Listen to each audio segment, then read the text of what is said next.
Достар, ассалаумағалейкум.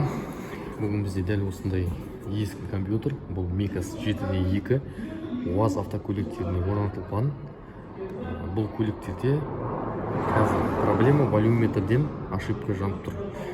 Волюметр дұрыс салмаған, өзінің комплектациясы басқа волюметр болады, бірақ Siemens деген волюметр тұрудың орнында бізде қазір орыстың Avtel деген волюметр тұрғандықтан волюметр дұрыс жасамай, көлікте богатый смесь жүрмей атып, ауа сорып тұрғандай ұқсап дұрыс жасамай тұр.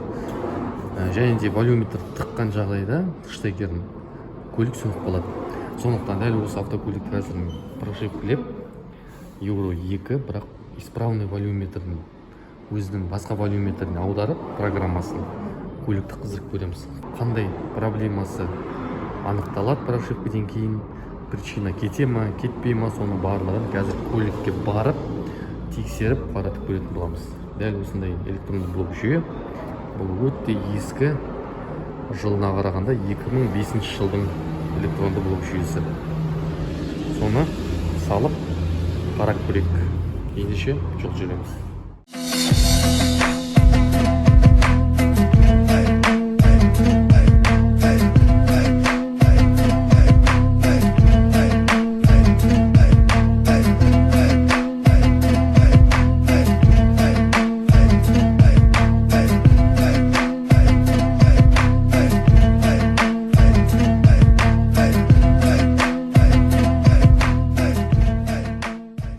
Көлікте компьютерін салған болатынбыз, енді волюметрмен жасап тұр.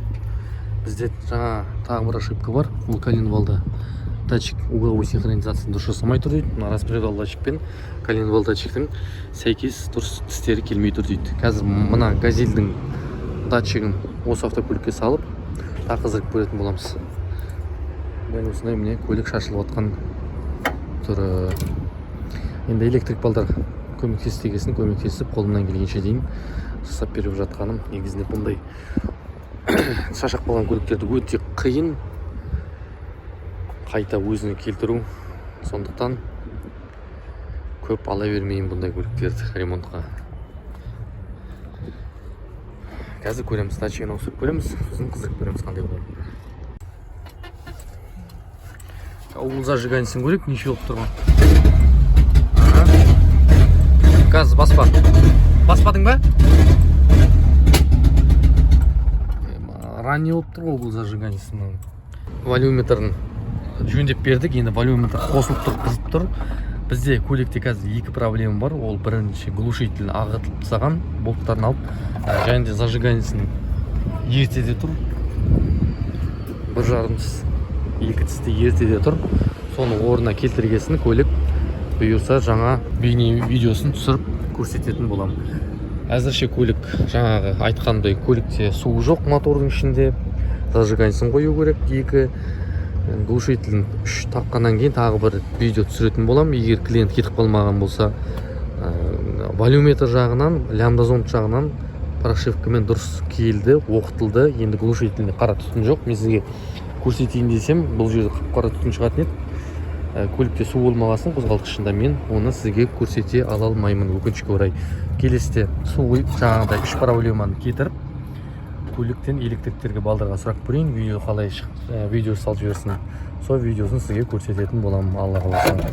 Ендеше ойыстыпыне УАЗ компьютерімізді лямбда зондтың волюметрін қалпына келтірген болатынбыз. Басқа волюметр салған. Siemens Bosch деген волюметр тұру керек негізінде.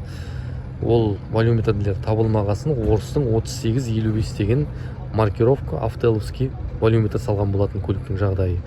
Соның кесірінен көлік богатый смесь жанып, в общем, зажигание ранний, волюметр көп жеп тұр. Көлік, в общем, өлік. Бір сөзбен айтқанда, соны енді жаймен қолдан келгенше восстановить етуге тырысатын болады.